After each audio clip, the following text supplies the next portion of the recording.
말씀은 마태복음 16장 20절부터 24절까지, 신약성경 27페이지, 마태복음 16장 20절부터 24절. 우리 한 절씩 교독하고 마지막 절 같이.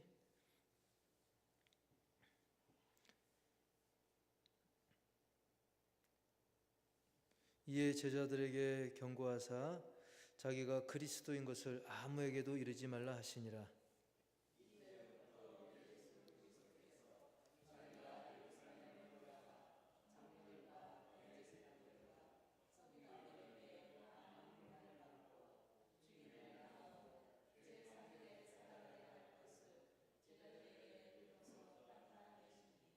베드로가 예수를 붙들고 항변하여 이르되 주여 그리 마옵소서, 이 일이 결코 주께 미치지 아니하리이다.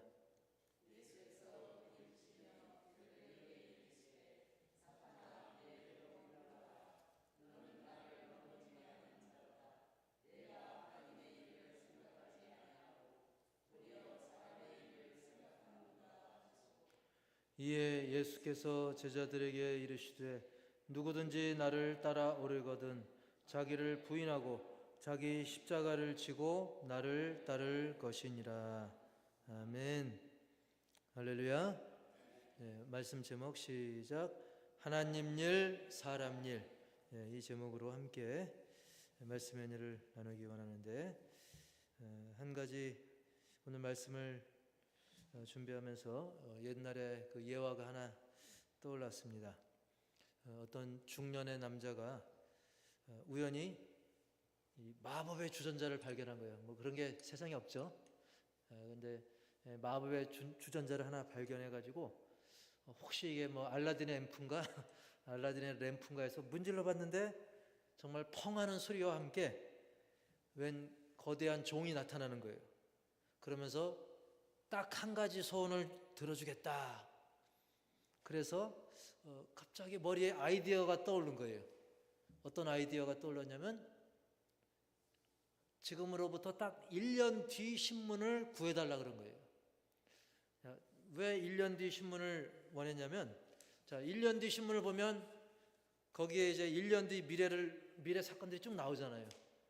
그러면 그 신문을 보고 이제 뭐가 발전하고 뭐는 죽고 그걸 알 수 있으니까, 1년 뒤 신문이 있다면 그걸 이용해서 뭐 주식을 투자하든 뭐 금에 투자하든 환율이든 뭐든 뭔가 돈을 벌 수 있는 정보를 100% 확실한 정보를 얻을 수 있잖아요.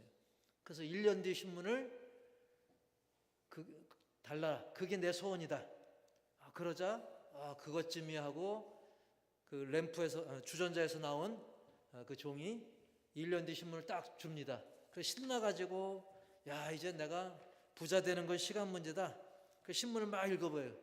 읽어보니까 이제 흐름을 알죠. 이거 여기에 투자하면 되겠다. 이건 하면 안 되겠다. 쭉 읽다 보니 이젠 다 읽고 보니까 저 뒷면에 또 조그만 글씨가 있는데 거기에 이제 부고가 나오더라고요. 저도 신문 본 지는 좀 됐지만 그 전에 신문 보면 간혹 이제 부고란이 조그맣게 있잖아요. 누가 돌아가셨다. 근데 그 부고에 보니까 자기 이름이 있는 거예요. 본인 이름이. 그때 정신이 확 드는 거죠. 그래서 깜짝 놀라가지고 아이고 내가 1년 뒤에 죽다니 하다가 깨보니까 뭐였어요? 꿈이었어요. 다행히. 그래서 다행이다. 꿈이었구나. 그러면서 이것을 계기로 그동안 내가 너무 이 육신의 일에, 물질의 일에 그냥 돈 벌고 잘 먹고 잘 사는 거기에 너무 치우쳐가지고 정말 소중한 게 뭔지 인생의 의미를 내가 뒤로 한 채 살아왔구나. 그러면서 자기 자신을 돌아봤다라고 하는 그 이야기가 생각이 났습니다. 그렇습니다. 오늘날도 많은 사람들은 그저 눈앞에 보이는 그런 일들, 물질의 일들에 막 치우쳐 살다 보니까 물론 물질도 중요하죠. 하지만 그보다 더 중요한, 더 소중한 영혼의 일은 그냥 미루고 방치하는 경우가 많다는 거죠. 그러나 반대로 우리가 영혼을 돌아보고 특히 내 영혼의 구세주 예수님을 섬기고 내 영혼을 주관하시는 그 하나님이 원하시는 삶을 살아갈 때 오히려 우리의 심령이 평안을 누리고 우리가 갈수록 더 풍성한 그 은혜의 삶을 누리게 될 줄 믿습니다. 그래서 간단히 말해서 옛날 어른들은 그런 표현을 하는 경우가 있었어요. 신통이 형통이다. 신과 통하면, 즉 하나님과 통할 때 그게 진짜 형통이라는 거죠. 그것을 간단하게 그렇게 표현하는 경우도 있어요. 사람들은 물질적으로 형통하는 걸 먼저 추구하는데 그거보다 신통, 진정한 유일한 참신이신 하나님과 통하는 게 그게 형통의 지름길이라는 거예요. 여러분, 하나님과 형통하길 축복합니다.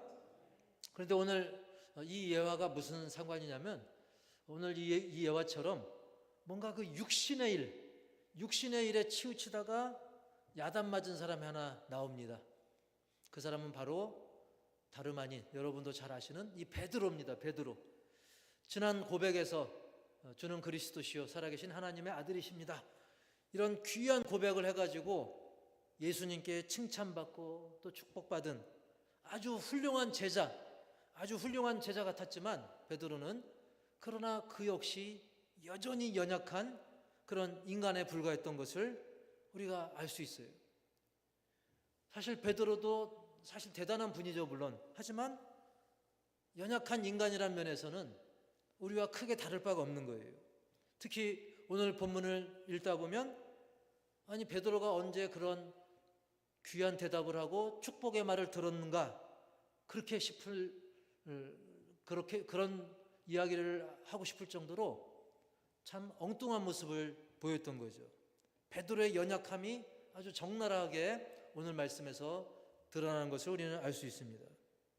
오늘 말씀에서 예수님은 제자들과 대화 중에 특히 이 베드로의 그 고백 그 부분에서 예수님 자신이 그리스도라는 사실이 확실하게 이제 드러나게 됐을 때 제자들에게 경고를 합니다. 아니 뭐 경고까지 하실까라고 생각할 수 있는데 예수님이 제자들에게 경고하는 내용이 나와요. 20절 다 같이 20절 시작.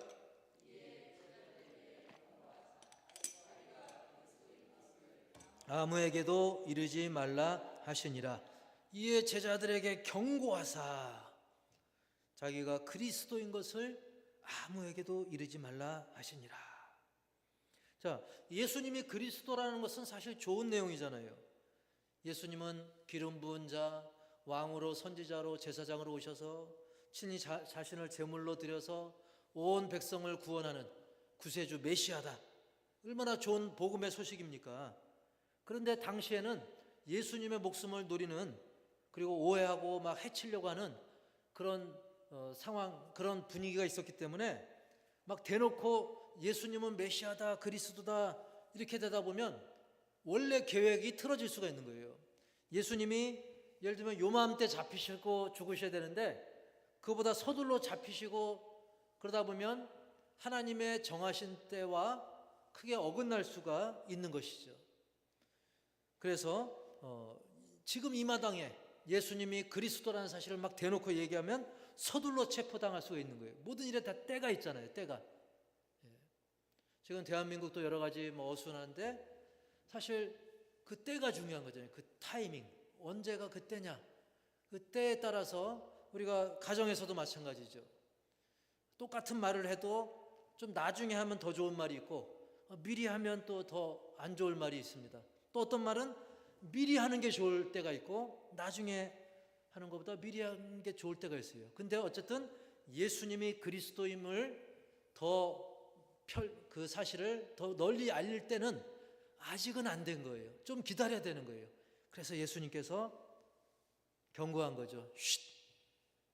내가 그리스도라는 것을 아무에게도 얘기하면 안 된다. 여러분, 예수님이 고난당하시는 것, 예수님이 잡히시고 고난당하고 죽으시는 것도 다 예수님 마음대로가 아니라 하나님 아버지께서 정하신 대로 하나님의 계획 안에서 그 때가 있다는 사실이죠. 그래서 제자들에게 쉽게 말하면 이렇게 한 거죠. 아무에게도 이야기하지 말아라. 그리고 나서 21절에 이어서 이 말씀을 하시죠. 시작. 이때로부터 예수 그리스도께서 자기가 예루살렘에 올라가 장로들과 대제사장들과 서기관들에게 많은 고난을 받고 죽임을 당하고 제3일에 살아나야 할 것을 제자들에게 비로소 나타내시니. 아멘. 그러니까 이 말씀도 제자들한테 미리 얘기하지 않고 지금 얘기한 거예요. 그때. 그래서 이때로부터 예수님께서 이제 예루살렘에 올라가고 거기에 이제 장로들, 대제사장들, 서기관들, 그들로 하여금 막 그들 때문에 많은 고난도 당하고 심지어는 뭐도 당하고 죽임도 당하고, 근데 그게 끝이 아니고 제3일에 어떻게 되셔요? 다시 살아나시는, 부활할 것까지 제자들에게 자세히 얘기해 주신 거예요. 한마디로 예수님의 체포, 고난, 죽음, 그리고 부활까지, 이 복음의 핵심이죠. 사실은 이것을 말씀해 주신 거죠. 제자들이 깜짝 놀랐죠. 어떻게 보면 뜬금없이 또 의외로 느껴지는 그런 말씀이기도 합니다. 자, 왜 뜬금없고 왜 의외였냐면 제자들은 그렇게 생각했거든요. 예수님이 메시아면 막 구세주니까 왕으로 딱 등극해서 황제가 돼가지고 힘으로 막 권력으로, 게다가 초능력으로 이 나라를 막 마음대로 다스릴 것 같았는데, 고난이라니, 게다가 죽음이라니, 게다가 더 황당한 건 뭐예요? 사람이 죽었는데 다시 살아나? 부활이라니? 이때 사실 제자들의 반응은 사실 원래 어땠어야 되냐면, 그들은 예수님과 먹고 자고 같이 생활했잖아요. 그러니까 예수님이 어떤 분인지 그들이 누구보다 잘 알고 또 예수님의 말씀을 많이 들었잖아요. 그리고 예수님이 뭐라고 하냐면, 예수님은 거짓말 안 하는 분인 거 알잖아요. 그러니까 잡히더라도 죽더라도 다시 살아난다 하셨으니까 죽음까지 이기시는 정말 하나님의 아들이시다. 그리고 자기들 입으로도 살아계신 하나님의 아들이라는 고백까지 했잖아요. 근데 그들의 대답은 그렇지 못했다는 거예요. 그들이 참된 제자의 그런 제자로서 성숙했다면 이렇게 얘기했어야죠. 예수님 정말 대단합니다. 하나님의 그 깊은 뜻, 하나님의 계획은 너무나 신기하고 놀랐습니다. 이렇게 박수 쳐야 될 것 같은데 그렇지 못한 거예요. 이런 제자들의 마음을 대변이라도 하듯 이번에도 베드로가 나섭니다. 그 위대한 신앙 고백도 베드로가 했는데 이번에도 베드로가 나서가지고 뭐라고 예수님께 받아치듯, 건방지게 받아치듯 뭐라고 얘기했냐면 22절 시작. 항변하여 이르되 주여 그리 마옵소서, 이 일이 결코 주께 미치지 아니하리이다. 아멘. 베드로가 예수님을 붙들고, 이건 뭐 그냥 아이고 예수님, 이게 아니라 예수님 붙들고 막 사정하듯이. 근데 항변하다는 말이 성경 원어적 의미로는 꾸짖는다, 벌준다, 나무라다. 감히 예수님께 꾸짖듯이 나무라듯이, 뭐 좀 오버하면 마치 벌주듯이 막 예수님 붙들고 막 예수님 그러면 어떡합니까? 이 정도가 아닌 거예요. 막 예수님을 붙들고 요즘으로 하면 막 흔들면서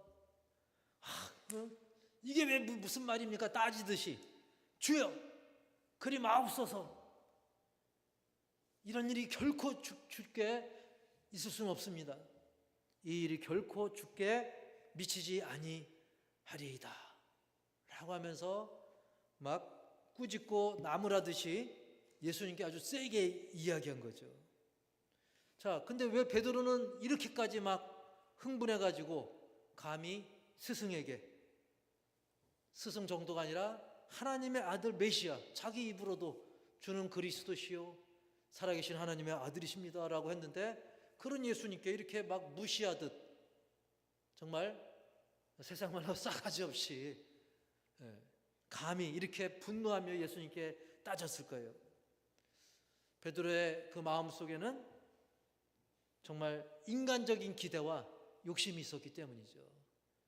그래서 베드로가 정말 교황 그런 위치에 있을 수 없는 그냥 우리랑 똑같은 사람인 것을 역시 사람의 정에 그 한계에 있는 사람인 것을 우리가 알 수 있는 부분이죠. 베드로의 마음속에는 아주 인간적인 기대 그리고 욕심이 가득 차 있었던 거죠.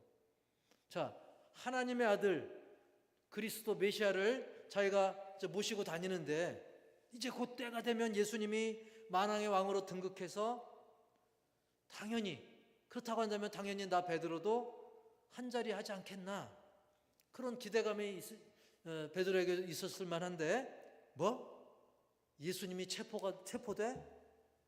예수님이 고난당해? 그리고 죽기 전에 나와야지 죽어? 베드로는 막 세상 말로 막 뚜껑이 열릴 지경이 된 거죠. 그런데 사실 어떻습니까? 예수님이 죽으시더라도 뭐 하셔요? 부활하시잖아요. 부활하신다고 또 말씀까지 했잖아요. 근데 그건 나중 일이고 베드로는 믿어지지 않은 거예요. 우선은 믿음이 없었던 거죠. 죽는다까지는 귀에 들어왔는데 부활한다는 것은 귀로는 혹시 들렸어도 마음속에 그런 믿음이 없던 거죠. 귀에 들어오지 않는 거죠. 어쨌든 부활하는 건 나중 일이니까 부활할지 안 할지 어떻게 알아? 베드로의 믿음의 수준이 거기까지 이르지 못했던 거죠. 그렇기 때문에 베드로는 주여 이건 말도 안 됩니다. 결코 그런 일은 없을 겁니다. 이러면서 분노를 막 터뜨린 겁니다. 여러분 아시다시피 여기서 베드로가 놓친 부분이 있죠. 물론 예수님께서는 반드시 그 십자가 저주의 죽음을 겪어야만 영혼 구원의 길이 열리는 것입니다. 그러나 그 죽음으로 끝이 아니라 예수님은 버젓이 이게 바로 나다 하듯이 내가 바로 메시아다, 내가 그리스도다. 예수님은 버젓이 부활하셔서 즉 부활의 첫 열매 되셔서 그 예수님을 믿는 모든 자들도 부활의 소망을 갖게 하시는 그분이 바로 예수님인 겁니다. 지금 함께 하고 있는 예수님입니다. 자기가 지금 붙들고 막 망발하고 있는 그 대상이 바로 그분이 예수님인 거예요. 그걸 부활의 예수님을 그는 믿지 못한 거예요. 그 사실을, 그 진리를, 부활의 진리를 놓쳤던 것이죠. 베드로는 거기까지는 바라보지 못했던 거예요. 베드로가 믿음이 전혀 없는 건 아니었지만 그런 신앙 고백까지 한 거 보면 그가 믿음이 없는 건 아니었지만 거기까지는 믿지 못했던 거죠. 바라보지 못했던 거죠. 그리고 예수님이 죽으시면 내 처지가 어떻게 되나? 어떤 인간적인 세상적인 그런 생각에 사로잡힌 거죠. 내가 기껏 힘들게 예수님 따라다녔는데 예수님 죽으면 우리 꼴은 뭐가 되는가? 이런 허탈감에 분노의 마음까지 이르게 되었던 것입니다. 그래서 아니 예수님 이게 뭡니까? 이건 말도 안 됩니다. 절대 안 됩니다. 이렇게 따지듯이 예수님을 붙들고 늘어졌던 것입니다. 결국 이러한 일들, 예수님이 죽으셔야 되는데 이거 안 된다고 그러고 예수님 잡혀야 되는데 안 된다 그러고 이거는 그야말로 예수님의 구원 역사를 방해하는 그런 말이죠. 결과적으로는 사탄이 하는 그런 짓거리와 똑같은 말을 한 겁니다. 그래서 조금 전까지만 해도 신앙 고백을 했을 때까지만 해도 베드로를 칭찬하듯 축복했던 예수님께서는 베드로에게 아주 세게 야단을 치십니다. 어느 정도 세게 말씀하셨냐면 23절 시작. 사탄아 내 뒤로 물러가라. 너는 나를 넘어지게 하는 자로다. 네가 하나님의 일을 생각하지 아니하고 도리어 사람의 일을 생각하는도다 하시고. 아멘. 예수님이 뭐라고 얘기해요? 사탄아. 베드로를 향해서 물론 베드로 자신이 사탄은 아니지만 그가 사탄의 유혹에 넘어간 거죠. 그의 생각을 틈타는. 조금 전까지만 해도 베드로의 그 기막힌 신앙 고백이 그조차 물론 하나님의 은혜로 가능한 거였는데, 그가 하나님의 은혜로, 하나님이 주신 지혜로 그런 놀라운 고백을 했는데, 지금 예수님께 감히 대드는 이런 베드로의 망발은 사실은 그 배후에 그 아주 비좁은 틈도 그냥 비집고 들어가는, 유혹하는 그 교활한 사탄의 영향이라는 사실을, 그 욕심을 틈타는, 그의 작은 욕심도 놓치지 않고 캐치한 사단의 교활한 수법이라는 것을 예수님은 아시고 베드로로 하여금 정신 번쩍 들게 아주 강하게 꾸짖는 거예요. 다시 한번 읽어볼까요? 23절 다시 시작. 예수께서 돌이키시며 베드로에게 이르시되 사탄아 내 뒤로 물러가라. 너는 나를 넘어지게 하는 자로다. 내가 하나님의 일을 생각하지 아니하고 도리어 사람의 일을 생각하는도다 하시고. 그래서 이 베드로를 향한 꾸짖음은 베드로뿐만 아니라 그 배후에 역사하는 사탄을 향한 강력한 꾸짖음이기도 한 것이죠. 그래서 우리는 이 꾸짖음을 보면서 우리가 오늘 두 가지만 깊이 새기시길 바라는데, 첫 번째로는 1번 시작. 주의 말씀을 온전히 받으라. 우리가 생선 한 마리를 먹더라도 머리는 머리에 맛이 있고 몸통은 몸통에 맛이 있고 꼬리는 꼬리에 맛이 있잖아요. 그처럼 이 말씀은 우리가 전체 다 말씀을 온전히 믿어야 돼요. 근데 사람이라고 하는 존재는 굉장히 그 약은 존재여 가지고 선택적으로 수용하는 경우가 있어요. 이 말씀은 꿀같이 달다, 받는 거죠. 이 말씀은 약같이 쓰다, 약처럼 쓰다. 이거는 아무개 얘기야, 내 얘기 아니야. 즉 사람들은 취사적으로 자기 취향에 맞게 말씀을 선택하는 경우가 있어요. 그러나 하나님의 말씀은 온전히 받아야 될 줄 믿습니다. 여러분, 사실 예수님께서 그 베드로의 그 신앙 고백 이후에 여러 가지 말씀했잖아요. 체포당하시는 것도, 고난당하시는 것도, 죽으시는 것도 말씀했지만 예수님 말씀에는 그게 다가 아니라 이후에 부활까지도 말씀하셨어요. 근데 베드로는 그 부활 그 부분은 믿지 않은 거죠. 부활 뒤에 어마어마한 영광이 기다리고 있다는 사실, 그리고 베드로도 그 부활의 영광에 동참할 수 있다는, 정말 그 이 세상 모든 부귀영화 다 준 거 그건 아무것도 아닐 정도로 이 주님의 말씀에는 놀라운 그 복이, 영생복락이 포함된 건데 베드로는 그 말씀을 온전히 받지 못했던 것입니다. 그냥 예수님 고난 잡히고 고난 받으시고 죽고 거기까지인 거죠. 짧은 그의 생각으로 주님의 섭리를 그는 다 받아들이지 못했던 것입니다. 여러분, 우리는 하나님의 이 섭리, 또 하나님의 놀라운 계획, 이것을 우리에게 말씀으로 주셨을 때 따라서 합시다. 믿음으로 온전히 받자. 그 말씀 주시면 우리는 그냥 다 받으면 되는 거예요. 고난 말씀하셨지, 받으세요. 죽음 말씀하셨지, 그 말씀도 받으시고, 부활 영광 말씀하셨어요. 그것까지 예수님의 전 생애를, 예수님을 중심으로 구약과 신약, 창세기부터 계시록까지 다 온전히 받으시고 믿으시길 축복합니다. 베드로처럼 골라 하면 안 되는 겁니다. 그 다음에 두 번째로 예수님이 베드로에게 꾸짖었던 그 말씀을 통해서 2번 시작. 사람의 일보다 하나님의 일이 우선이다. 우리가 사람의 일도 챙겨야 됩니다.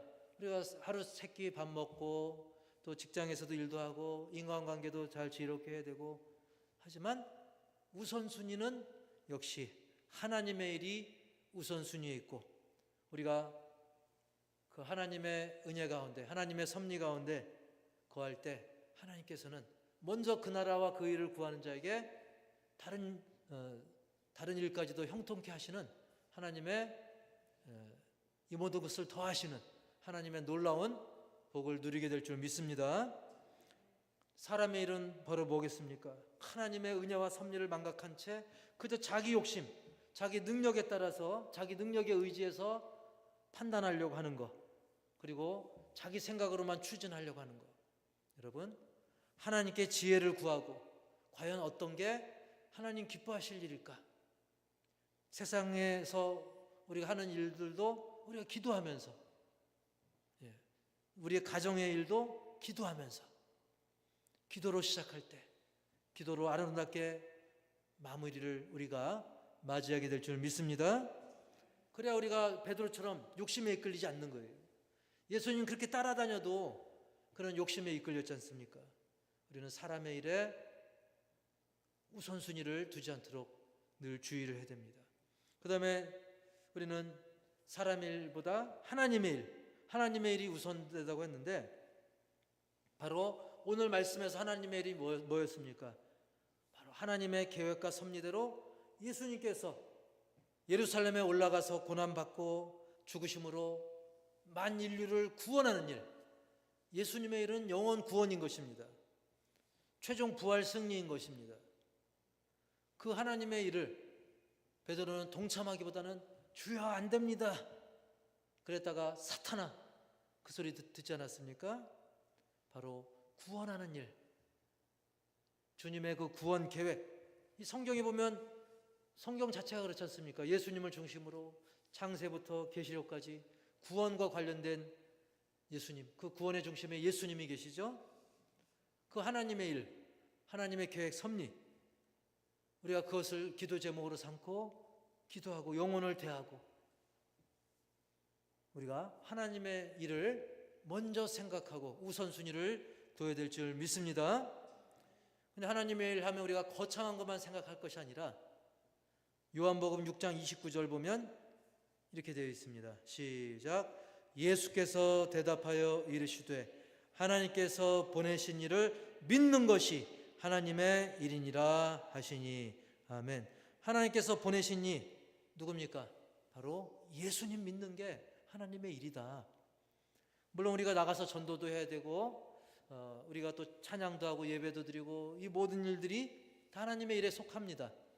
그런데 그렇게 되려면 우리가 예수님을 믿어야 되는 거예요.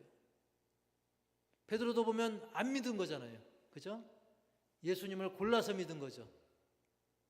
우리가 예수님을 믿을 때 그 믿음 위에 굳게 서서 우리가 하나님 원하시는 그 뜻대로 살아가는 힘을 우리가 더 탄력을 받게 되는 것이죠. 요한복음 6장 29절 다시 한번 읽어봅시다. 시작. 예수께서 대답하여 이르시되 하나님께서 보내신 이를 믿는 것이 하나님의 일이니라 하시니. 아멘. 여러분, 하나님께서 보내신 예수님을 믿으시기 바랍니다. 나 예수님 믿는데 뭐 너무 당연한데? 근데 여러분, 베드로도 못 믿었을 때가 있어요. 이렇게 우리가 방심하면 안 돼요. 너무 당연한데 우리가 살면서 그걸 놓칠 때가 있어요. 의심하고 근심하고 주님을 온전히 신뢰하지 못하고. 여러분, 예수님이 나의 구세주 되심을 믿고 나와 동행하심을 믿고 내가 예수 이름으로 기도할 때 우리의 기도를 들으시고 응답하시고 세상 끝날까지 우리와 함께 하심을 온전히 믿으시기 바랍니다. 그게 바로 하나님의 일인 것입니다. 그 하나님 일에 더 충성을 다하는 우리 모두가 다 되기를 주님의 이름으로 간절히 축복합니다.